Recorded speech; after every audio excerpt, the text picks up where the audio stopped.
Okay. Hi, everyone. Thank you so much for joining us today for our panel, Nevertheless, She Persisted, Women Heroes of World War II. I'm Sylvia Foster Frau. I'm the multiculturalism reporter at the Washington Post. And here we have two esteemed authors. First, we have Judy Batalion. She was born and raised in Montreal, where she grew up speaking English, French, Yiddish, and Hebrew. She's been featured in several publications, New York Times, the Washington Post, Vogue, and has written a previous book about family relationships and generational trauma called White Walls, Motherhood, Daughterhood, and the Mess in Between. She's here with us today to talk about her latest book, The Light of Days, which was inspired, I think it started in 2007 when she came across an old Yiddish book at the British Library that focused on women in the ghettos, and from there is how her book evolved. Next up, we also have Rebecca Donner. She's another Canadian on this panel and was recently shortlisted for a Fulbright Award. She was also in 2018 and 2019 a fellow at the Leon Levy Center for Biography at the City University of New York. She's the author of two other books, Burnout, a graphic novel, and the critically acclaimed novel Sunset Paris. And her third novel, All the Frequent Troubles of Our Days, is expected to publish this summer. So first of all, just y'all, thank you so much for joining us today and for being a part of this conversation. We really appreciate it. Yeah. So first, I just wanted to ask both of you. You both chose to write books that are very personal to your heritage, your family heritage. So I'm wondering, like, how you came about writing them. What inspired you to write about something that hits so close to home? And either one of you can go first. We're both Canadian, so we're going to be polite here. We'll go in alphabetical order. Go, okay. Judy. Okay, I'll start. I'm so excited to be here. Thank you so much for having me, and I'm really excited for this conversation. This project began in 2007. That is correct. It has been, this book is 14 years in the making. Someone referred to it as an odyssey. It was like, yes, this has been an odyssey. And this book started completely by accident. I never intended to write this. I was living in London at the time. It was, again, in 2007, and I was interested in exploring my Jewish identity. I am the granddaughter of Holocaust survivors, and especially at the time, I was very interested in what I was calling the emotional legacy of the Holocaust, the way that trauma passes over generations. And in my own life, I was kind of exploring the issue of danger, how I perceived danger, how I reacted to danger. And I felt that my Holocaust heritage really shaped that. And at the time, I was doing a lot of performance. I was actually doing a lot of comedy performance. And I decided to write a performance piece about this issue. And I wanted it to have some historical connection about Jewish women who confronted danger. So I was just doing some research at the British Library. And I happened to come across this book, and it was an old, dusty, unusual book with a blue fabric cover and gold lettering, and it was also in Yiddish, and it was called Frauen in die Ghettos, Women in the Ghettos.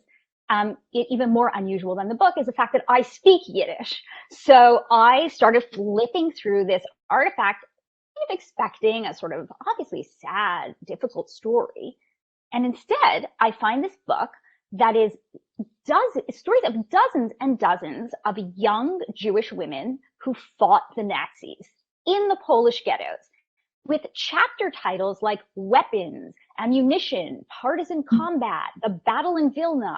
There was even an ode to guns.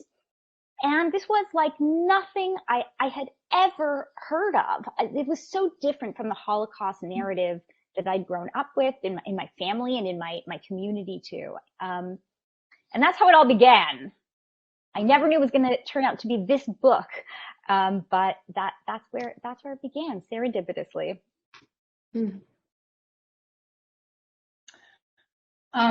Well, thank you, Judy. I'm so excited to talk with you about this. This is just a phenomenal opportunity. After spending, both of us have spent so many years in our studies and doing research, and to finally get an opportunity to engage in discussion is really delightful.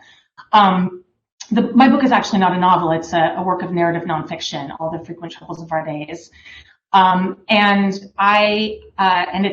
it's about Mildred Harnack, who and the resistance group that she was at the center of. Mildred Harnack is my great-great aunt, and by all available accounts, Mildred Harnack was the only American in the leadership of the German resistance during the Nazi regime. In one sense, this book has been gestating in me since I was about 8 or 9. When one memorable day, I visited my great-grandmother in Chevy Chase, Maryland, and she wanted to take my height. So she positioned me against the wall, the kitchen wall, and put a ruler over my head and made a mark. And then I stood back to look at the mark, and then I saw all the other marks of all the other family members, and some were very faint. And I pointed to one faint mark and I said, who's that? And she said, well, that's Mildred. And she left it at that. Later, I ransacked the attic with my brother, and I found this jar of buttons, and they were multicolored and all sorts of different shapes, and hexagonal and circular and different colors, ebony and mother of pearl. And I asked if I could take it home, and she said yes. And I put it on a shelf in my bedroom, and I would gaze at it every now and then and wonder if one of those buttons had been Mildred's. The mystery of her remained with me for many years. And then when I was a teenager, my grandmother, my great-grandmother's daughter, one of her daughters, gave me Mildred's letters. And she said, she knew I wanted to be a writer, and she said, one day you must write this book. And she told me more about the story, and she told me about how Mildred in her prison cell had translated a book of Goethe poetry right before she was executed. And that book was smuggled out by a prison chaplain who was secretly in the resistance. And so one of the lines from the Goethe poetry that Mildred translated, All the Frequent Troubles of Our Days, is the title of this book. I could say a lot more about the research, and I think we're going to cover that a little bit later, but just in a few broad strokes. Then after my second novel was published, I began researching this book in earnest. I went to the Gedenkstätte Deutsche Widerstand in Brooklyn, that's where I am right now, in Berlin, and I obtained access to hundreds of archival documents about Mildred and her co-conspirators. And then a number of years later, I was thinking about, I knew that she had been a spy in World War II, and I was wondering about the logistics of this, and I tracked down her courier, who was 11 years old at the time, and he was 89 years old when I tracked him down. His name is Don Heath. And he may have been the last person alive who knew about Mildred's espionage during the Second World War. So I knew that this would be a big epic story that would involve research in archives in the Soviet Union and Germany, in England, and also across the United States.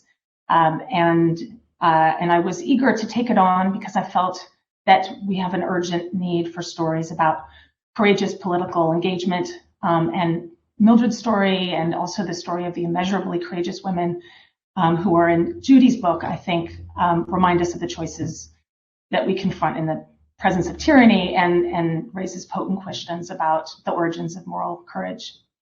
Mm. Yeah, so could y'all talk a little bit about these women? These are real people that had an extraordinary amount of bravery and also endured an extraordinary amount of pain and suffering. And I'm just wondering if you can tell people who are listening now who these women were, maybe Judy, who Renia was, and Rebecca, obviously, who Mildred was, and why did you choose to focus on those two women in particular? I'll start.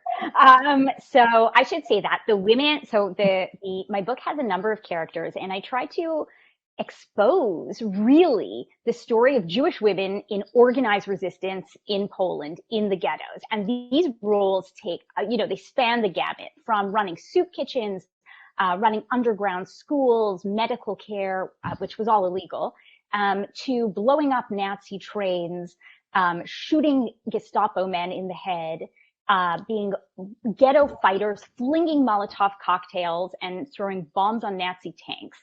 And then there was a particular role that I focus quite a bit on, which is my central character, Renia Kukielka, which are the courier girls. Or in Hebrew, they were called keshariot, connectors.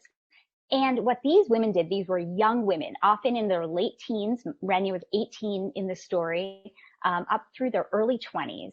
And they did work, they did underground work outside the ghetto. But to leave the ghetto, to escape from the ghetto, you couldn't be outside the ghetto if you were Jewish, you'd be killed. So they had to pretend to be young Christian Poles, Catholic women, who were out on the town, out for a day.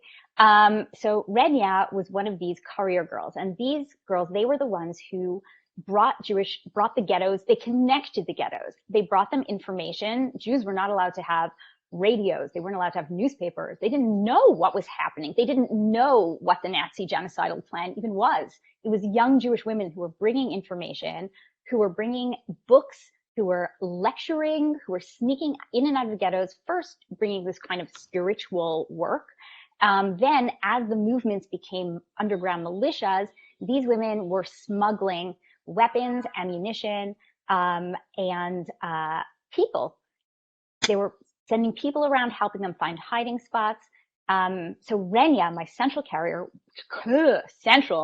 figure, was a courier girl who was helping to arm the underground in this town of Begin.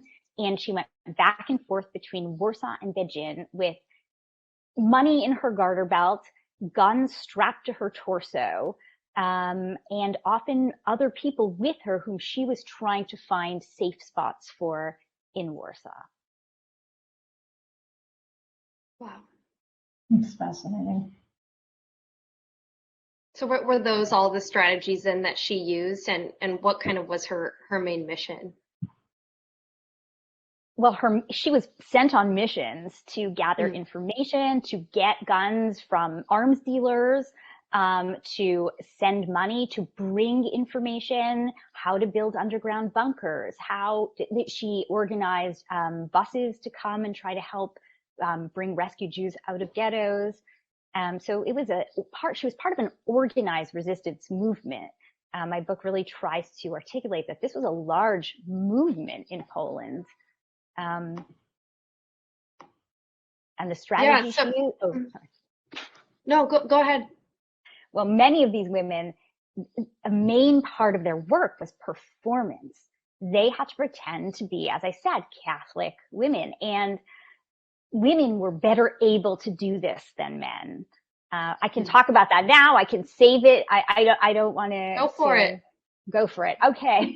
So Jewish women it was easier for them to pass than it was for men for a few different reasons. So one of them was they were not circumcised. Men had a physical marker on their body of their Jewishness. And this was a thing. If you were suspected of being a Jew, if a man was suspected of being a Jew on the Aryan side, he would literally be at gunpoint told to drop his pants. So women didn't have to fear that. Women also in 1930s Poland, which is a period I became very fascinated with doing this research, because that's where these women, they grew up in the 1930s Poland. School was mandatory for women, for everyone. There were certain very progressive elements to that culture that really surprised me. But often in Jewish families, they would send their sons to private Jewish schools, but they sent their daughters to public Polish school. And because of that, women were more acculturated. They understood Catholic mannerisms. And look at me, I'm gesticulating. Actually, that was a thing. Gesticulating was considered very Jewish. And one of women writes about how she had to wear a muff on her missions to just keep her hands together. But they were aware of these habits. They were aware of Catholic prayer. They understood the culture, and they learned to speak Polish. And they talk about this all the time, like a Pole, not like a Jew with a creaky Yiddish accent. And because of all these things, it was, as well as general sort of training as a woman to listen to others' cues and to be aware of your surroundings, which is great for undercover work. It was easier for women to do this kind of work outside the ghettos. That's fascinating. Wow. So yeah, Rebecca, can you tell us about Mildred Harneck and how, she was the only American in leadership in the German resistance. So how did she get involved with that, and what was her role? Yes. Well, it's interesting because, of course, she never conceived of this as something that she would become involved with. In fact, she never thought that she would go to Germany in the first place. She was born and raised in Milwaukee. She had a somewhat impoverished childhood. She was the daughter of William Cook Fish, who was a frequently unemployed insurance salesman / horse trader, and Georgina Fish, who was a self-taught stenographer. And neither one of them had gone to college, and yet Mildred decided that she wanted to go to the University of Wisconsin, and so she applied. It was open to women and men, and she got her BA there, free tuition for state residents. She went on to get her master's degree, and there she met a German exchange student named Mildred Harnack, and they got married. And then she ended up joining him in Germany in 1929, hoping to get her PhD. And while she was enrolled in a PhD program, she lectured about American literature at the University of Berlin and also at a night school for impoverished Germans. Of course, during this time, the early 30s coincided with this meteoric rise of the Nazi Party. And so she was so appalled, both she and Arvid were, and so they started inviting people into their apartment to form a discussion group. A discussion circle is what they called it. Eventually, they shortened the name to The Circle. Mildred invited her students, and then they invited their friends and friends of friends, and by 1940, it had become the largest underground resistance group in Berlin. The group was diverse. Its members were Jewish, Catholic, Protestant, atheist.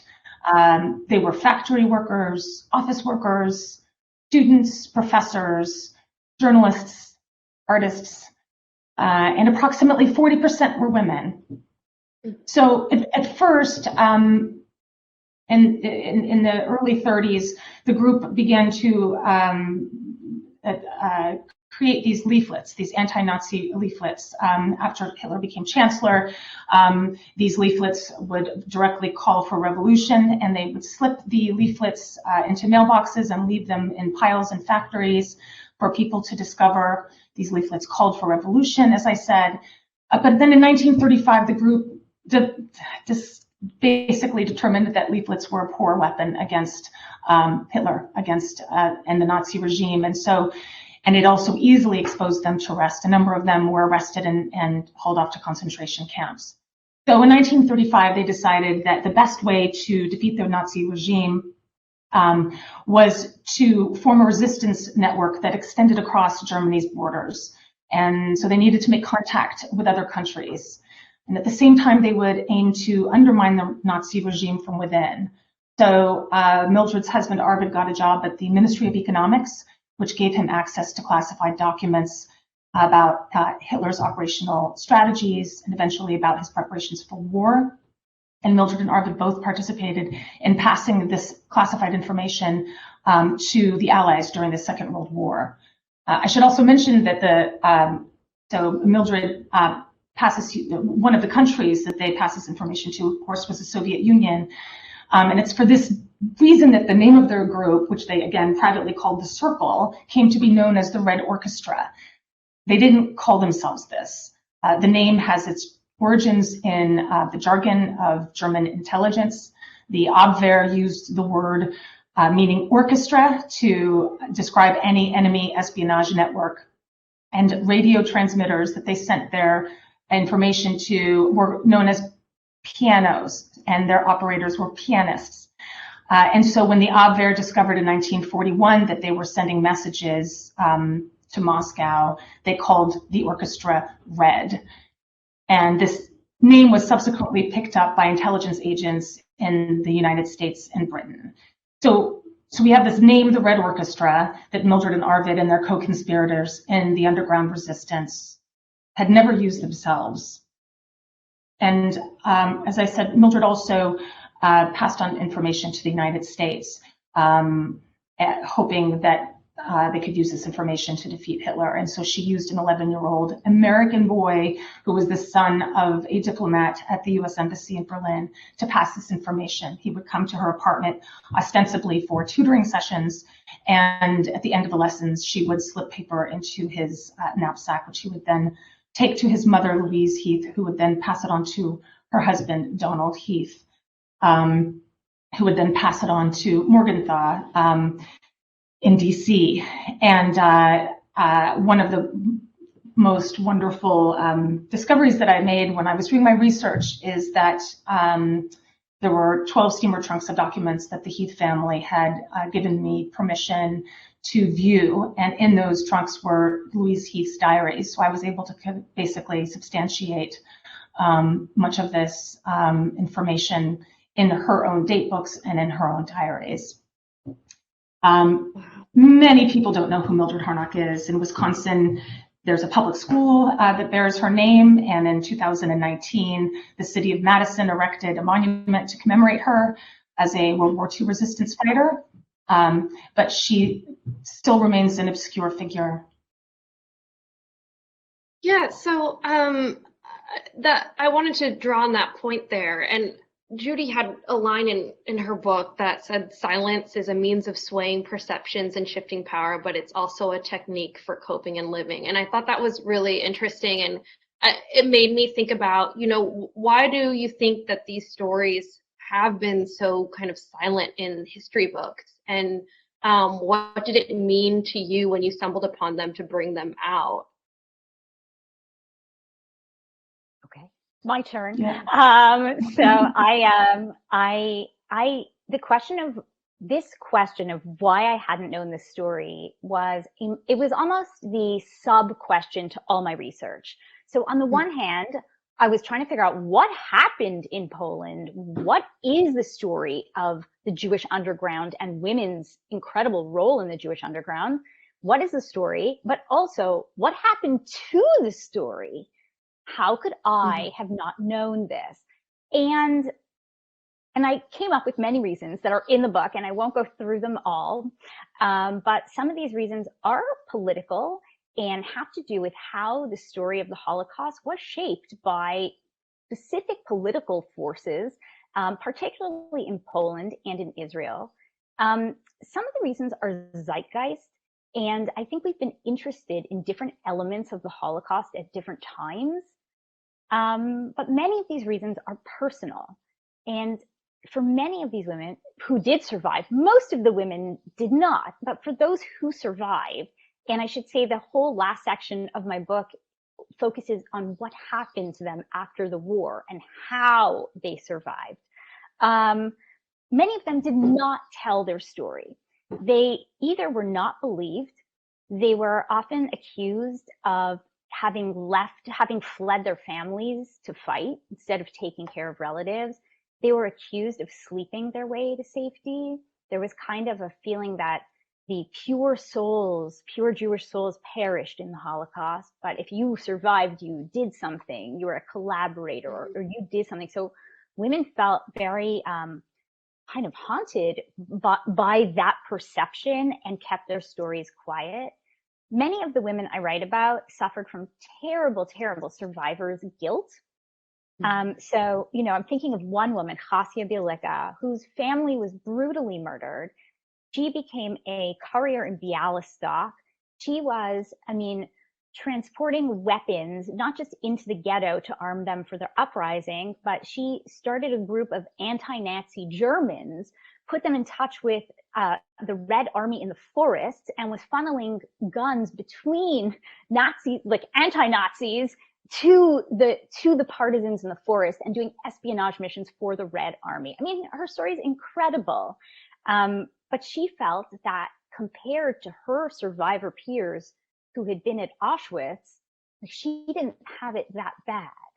And so she almost felt like she didn't have the right to tell her story. She hadn't suffered enough.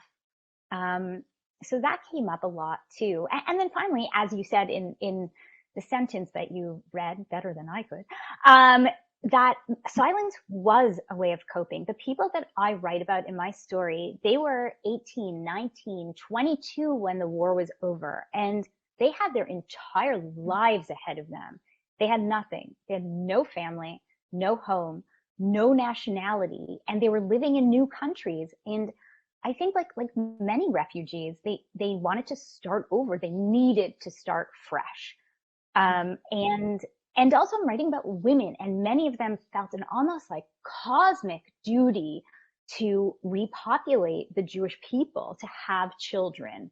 And they wanted their children to grow up in families and environments that were normal, that were happy. And because of that too, they silenced these stories for a long time. Did that answer the question? Yes. Did I like go off on some other question? Okay. No, yeah, that was perfect. Rebecca, what about for Mildred? Well, yeah, there is also her story is very much the theme of silencing also is ribboned through. Certainly, she herself was silenced on February 16th, 1943, when on Hitler's direct order she was brought to a guillotine and beheaded at Plötzensee prison in Berlin. And when the news of her execution reached the United States, her family, my great-grandmother, was devastated and was so overwrought that she ordered the family to burn all of Mildred's letters. She did not want to be reminded of this sad episode.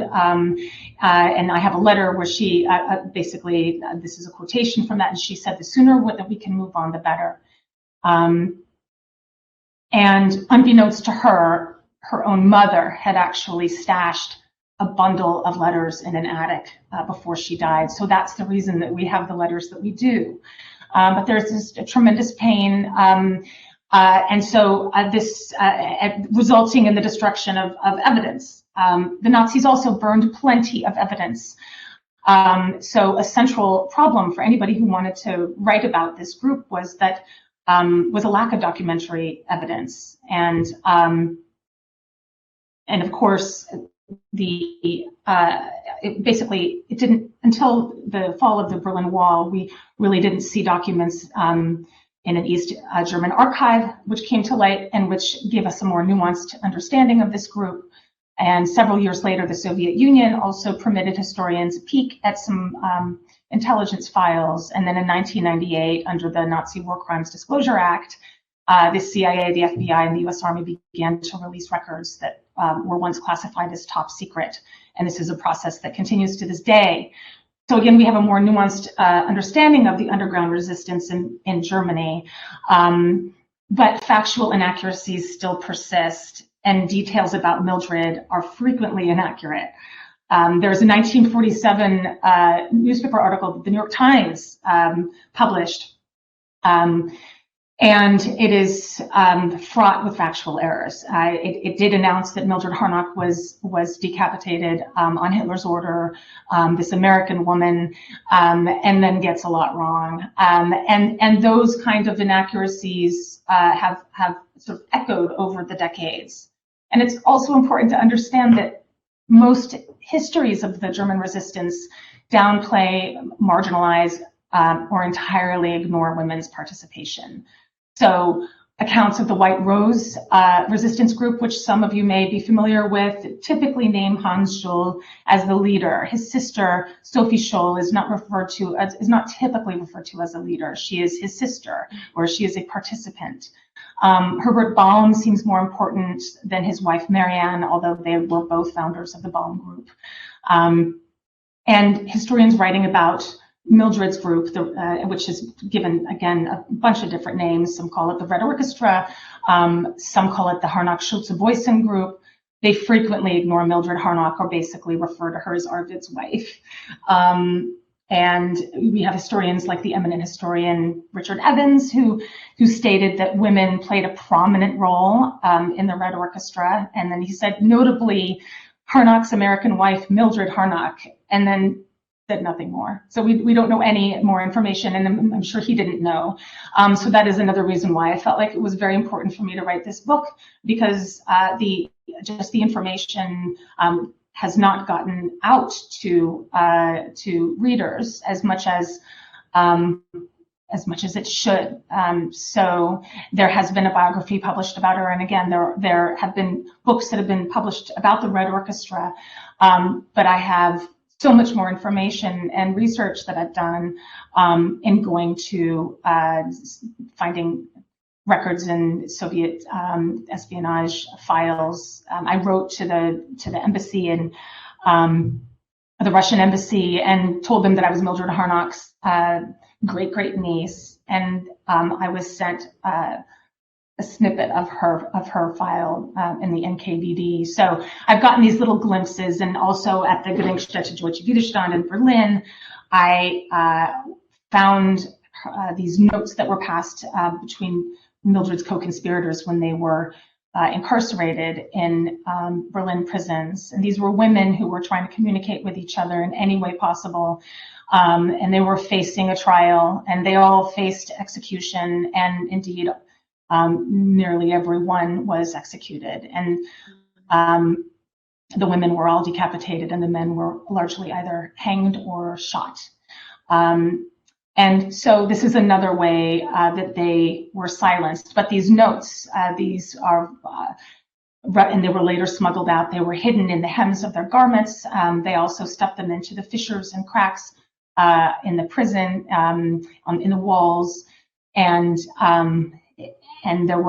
this is basically the way that they were able to communicate with each other before they were indeed silenced. Yeah, so I wanted to ask you both about your research process, because I imagine in some cases there's probably a lot of gray area when you're relying on, people's memory, especially the memory of people who've gone through extreme traumas, like the ones that you describe in your book. There's primary documents, there's secondary documents, you have different testimonials.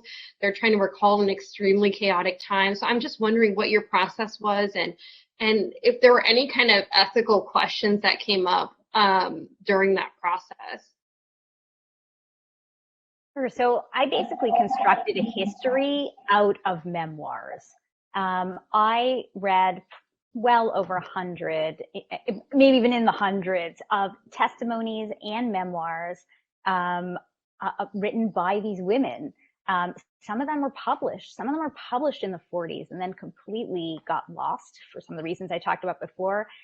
Some of them were written much later in the 90s, when these women finally started to tell their stories, often because their grandchildren asked them, and they themselves realized that they were going to die soon. So if they were going to leave their story, it was time. So I have sort of some from the war in the 40s, and then some from the 90s and the early 2000s, which are different types of memoirs and testimonies as well. The original ones, you were saying, Rebecca, about how pieces were kept in prisons. One of my main sources was a diary that was written by a Jewish leader of the Krakow underground. It was written in a Gestapo prison in Krakow. She got a bunch of the other Jewish women who they were political prisoners. They would surround her, and she would write it in pencil on toilet paper, triangular bits of toilet paper, and they had men smuggle in pencils into the cell, and she would sometimes, her hands would be so tired and also so injured from the torture that she went through, that she would have someone else, she would orate, and someone else would inscribe it for her. And these women would kind of stand around so no one else in the prison could see what was happening. And then they hid these bits of toilet paper and by the way, that's beautifully written. It's called Justina's Narrative. The book itself was published a number of years ago by an academic press, and it's a psychological portrait. It's intense and insightful. Many of these women were extremely educated and very good writers, which was to my advantage. And they hid them under floorboards in the prison. and in different parts of the prison cell, they wrote 5 copies, knowing they had men, like garbage workers, smuggle out, maintenance guys smuggle out a few, and 1 copy was found after the war. So yes, these, amazing sources. There was another diary written by a woman who was a leader of the resistance in the town of Beijing, and she was given the job to chronicle the story. So she was, when the underground found her a hiding spot, they found her a nicer hiding spot because it was her job to write a diary, and also a diary that was filled with fury and passion and anger, not sadness, anger, so much anger. Also, I mean, an amazing resource for me. So, and Renya, my central character, wrote a book-length memoir that was published in Hebrew in 1945. And that's part of why she became my central character. Her writing was very narrative. She included a lot of detail. She was witty. She even had turns of phrase in this. And I mean, she was 19, 20 when she wrote this. It was right after the war was still going on. She had just, I'm giving it away. She survived in a crazy, I mean, an incredible escape. But so I had these kind of diaries, but in Renya's work, she doesn't even name people except for initials, because she is writing during wartime about covert underground operations. So I had to decode. They don't want to give people away. So I had to work with decoding her writings. Other people, their writings in the moment, yes, they were furious. They were emotional. They had so many inconsistencies, things that historically I knew there's no way that happened in December. That had to have happened in November.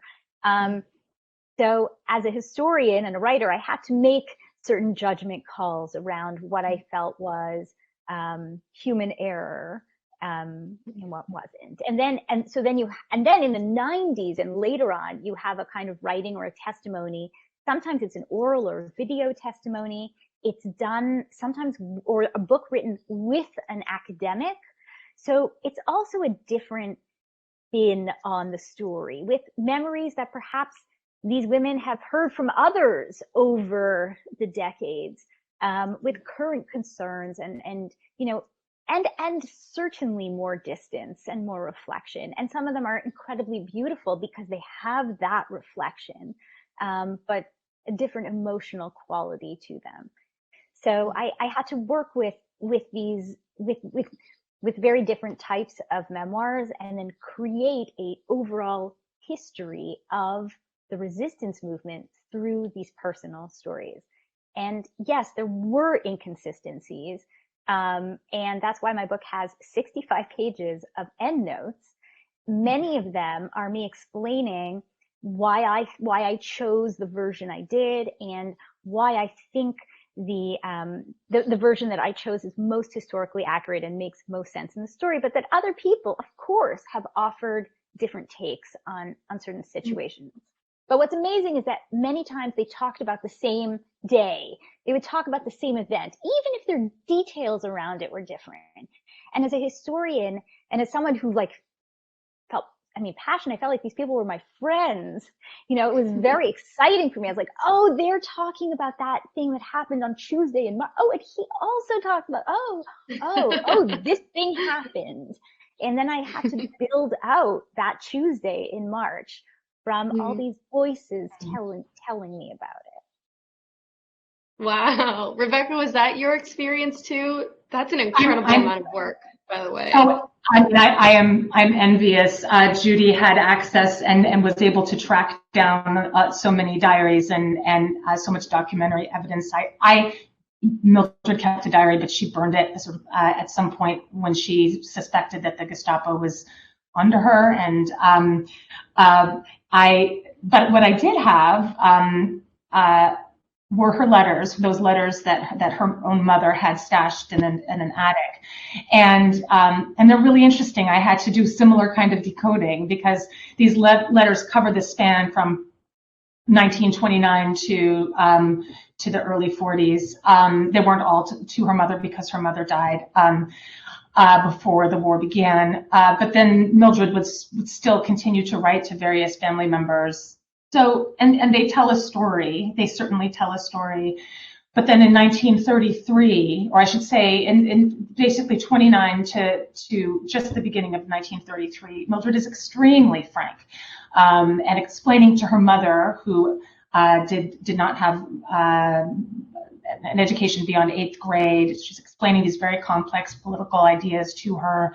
And she's also very frank about her hatred for the Nazi Party. And she describes walking to Alexanderplatz and seeing basically a demonstration where there are communists and social democrats, and they're being beaten by the SA and by local police, and there is a tank that's coming through, and she describes all of this in detail and how it was aiming at the crowd, and this is when Germany was still a parliamentary democracy. It was not yet a fascist dictatorship.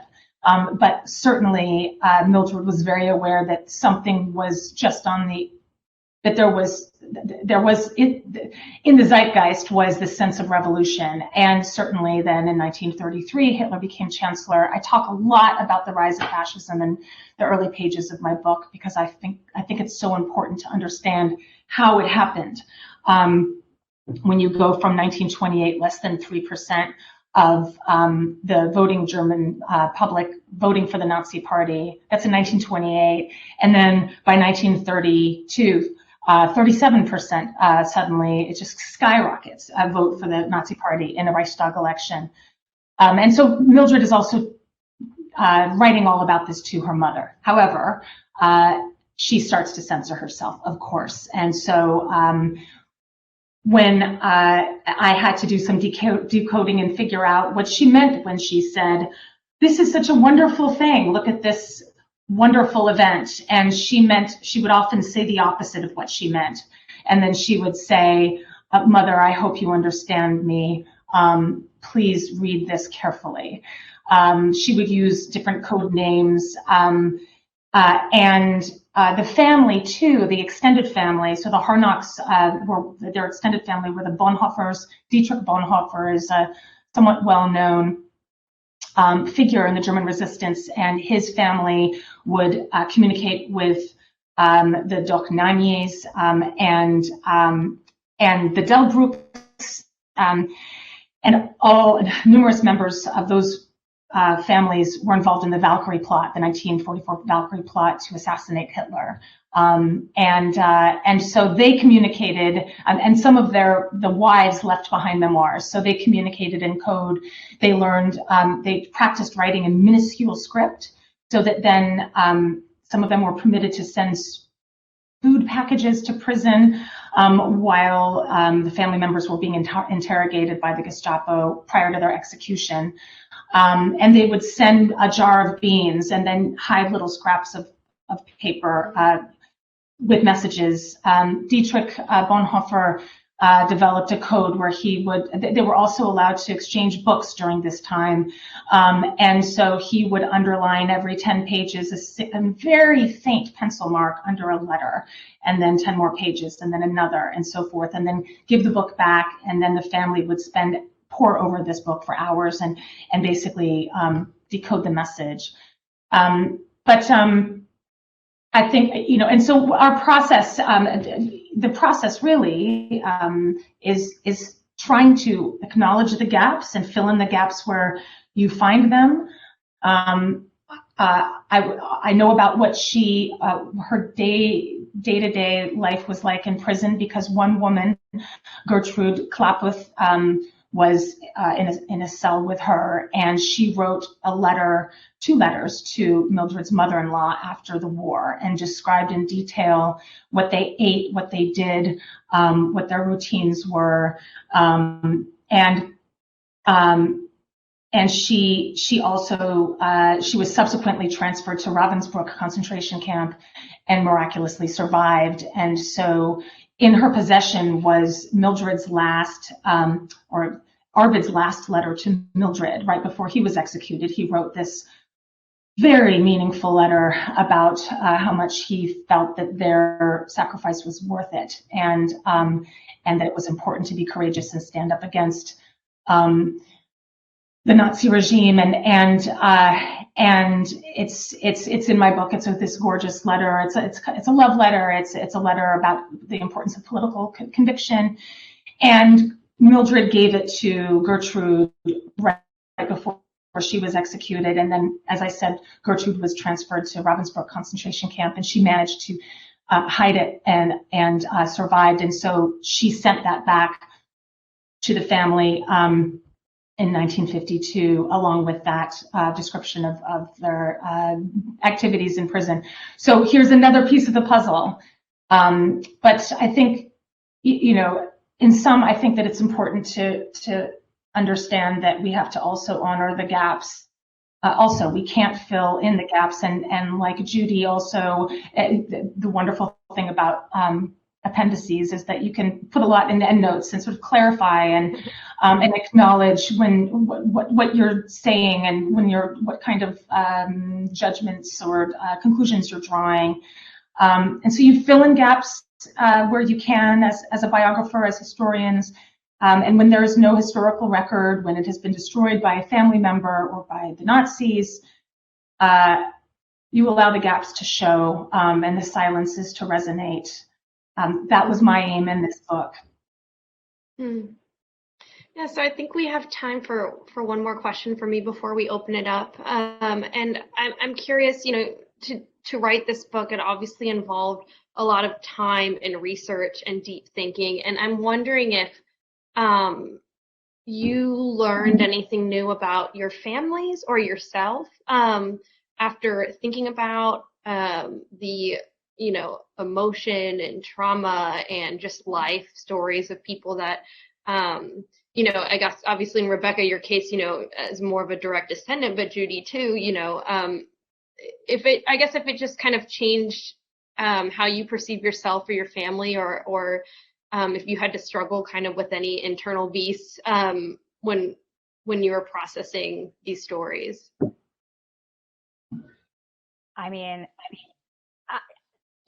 I just struggle with many internal beasts, and that's part of why this took 14 years. I worked on this in drips and drabs for like 10 years, and this was going to be a novel, and then it was going to be an academic book, and then it was going to be a translation, and then it was really my literary agent who yelled at me one day and was like, "This really happened? Jewish women were walking around with guns in fashionable handbags to shoot Nazis?" I was like, yeah, this did happen. And she was the one who's like, you have to write it as a nonfiction book. And then I spent 6 months doing something else because I still couldn't commit, because reading these testimonies and memoirs was so difficult emotionally. It took for me to be when I first found the material, I was 30 years old. I was single. I was like working as a performer in the art world. The last place I wanted to spend my days was Warsaw, 1943. But finally, I reached a point in my own life, emotional and structural stability, that enabled me to go there.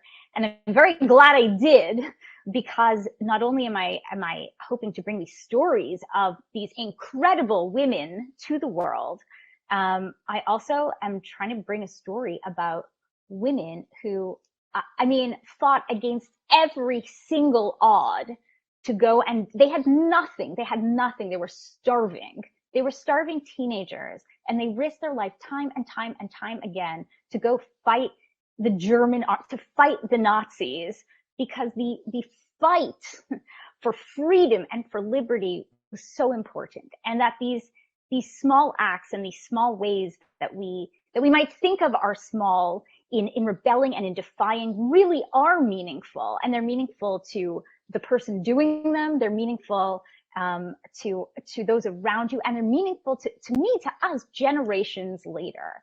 And so you asked how this changed me or my understanding of my family. This changed my understanding of Jewish history. I now look back, I think I too had subconsciously perceived the Holocaust through what they call the myth of Jewish passivity. And it wasn't something I'd thought about. My own family survived through an incredible story of fleeing Poland. But now, when I look back at the story of the Holocaust in Poland, this is a story of constant resilience and defiance and resistance, constant. I mean, most people were still killed because they were up against a massive military force, but they were constantly rebellious, and that's what changed for me. What about you, Rebecca? Yeah, I'm also seeing a lot of questions coming in, so I'll just I'll, like 1 minute.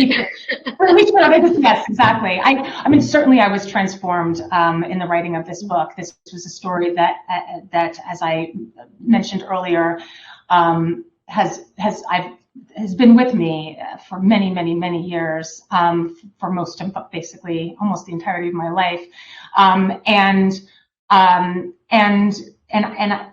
I think that it was when my grandmother gave me her letters and said, "You must write this book one day." You know, it felt like a big responsibility. And you know, I wrote a short story in college. That was my first attempt to write something, and it was fictional. And I thought, you know, I'm not ready to do this. And then I wrote my first novel, and I thought, am I ready to? No, I'm not ready to do this. And then the second book, and I'm not ready to do this. I wrote it. Spent 6 years on a novel after the second book, and then put that aside. And you know, so similarly, I feel like that I moved in fits and starts, and because it is just such a I really don't have words to describe right now how monumental the story is, and how important it is to even the act of one person who risks his or her life and stands up to acknowledge a kind of moral responsibility to resist. It's important to honor and to celebrate that person. So beyond Mildred, I felt like it was so important to tell these other stories, and that's why, you know, my book, once I started realizing that I could expand the scope of the book to these other women who were in the resistance with her, and I follow them through their arrest, their incarceration, their decapitation. This sounds very gruesome. There are other moments that's a bit in the book, certainly, but it's not all about the after effects. But I think it's important to see the whole trajectory and the costs that they paid, and the price that they paid, and knowing that they would not likely make it, but it was still important for them to resist. So I think ultimately I felt at some point, really on the eve of the last presidential election in 2016, I thought, I have to write this book now. I really have to start just writing the manuscript itself. It's imperative to celebrate these people and tell their stories and give them a voice. Well, that's really beautiful. Thank you both for sharing that. The first question we have is from Mary Beth. She asked Judy, what camp were your grandparents in?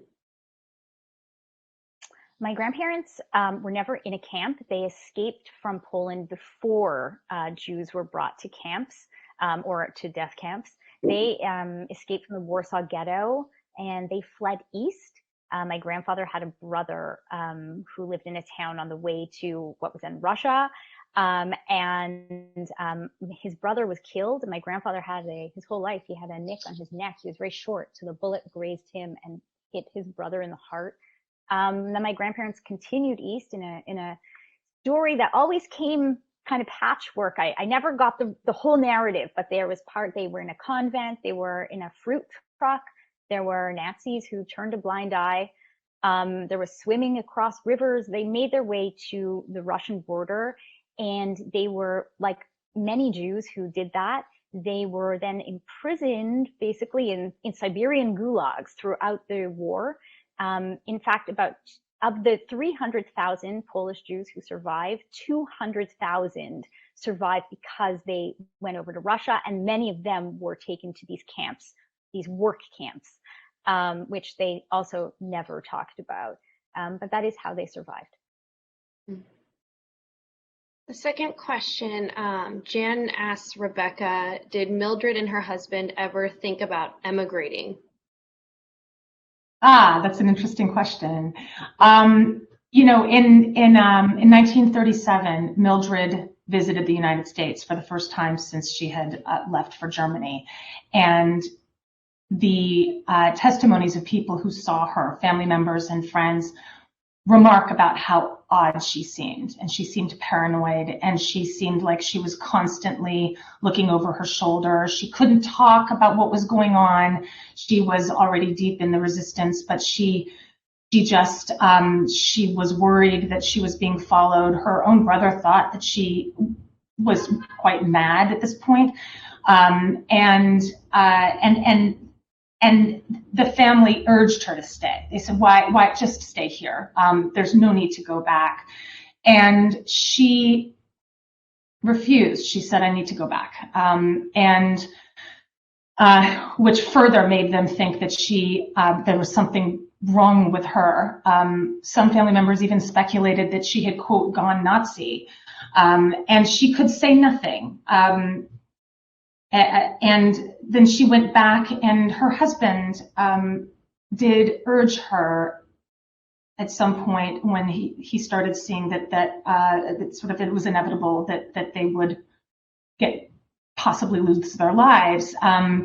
He urged her to go back, and he actually bought her a one-way ticket on a steamer ship, which was actually in her possession, in her purse, when she was arrested by the Gestapo. So in her prison questionnaire, it's a very extensive questionnaire, and one of the questions is, what are the belongings in your purse? And that's one of the very few things that were in her purse. She mentions that ticket, but they decided they would stay.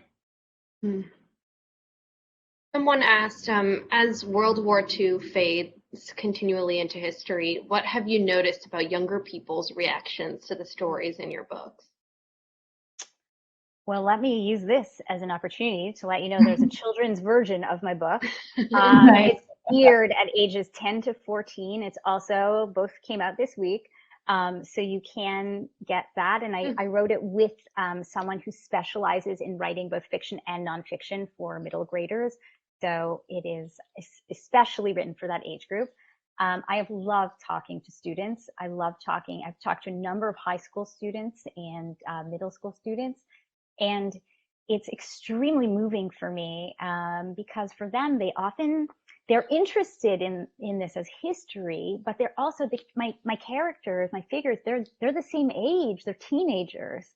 And the questions they ask, they want to know, they look at it as a guide for how they should carry out social action, for how they should resist. They ask me questions about techniques for resistance and how they should choose to fight for freedom and to fight for what's right. And that's all I want. That's very exciting and moving for me.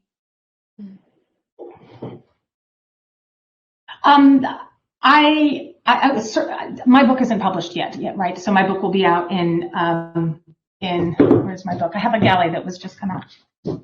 So this is my book. It's coming out. This is still the uncorrected proof, so it'll be a hardcover, but it'll be out in August. So I haven't had the chance really to interact with readers. In my research, when I was doing research in Berlin, for example, I went out of my way. So there's a school named after Mildred there, the Mildred Harnack School, and I met with students there, and they knew a lot about the resistance. But I did go out of my way to interview a lot of other young people, and many didn't know anything about her group, not just about her, but just that there was this underground resistance group. And the same applies, I think, although I haven't done a study of it, but I've read other studies that have been conducted. Young people today in the US too don't know much about the underground resistance, the Holocaust, Auschwitz. There was a study conducted 2 years ago that found that the majority of young people didn't even really know what Auschwitz was. So again, the history is really important. Well, we have more questions, but it looks like we're out of time, unfortunately. So thank you both so much for taking the time to talk with us today. And thank you too for your work, just uplifting these like incredible stories of women, stories that have been lost in history. I'm sure you know, everyone who's listening in just really appreciates that. So thank you for your work, and thanks for everyone who is tuning in. Thank you, Sylvia. Thank you. No Thanks, problem. Judy. Thank you to everybody. Bye.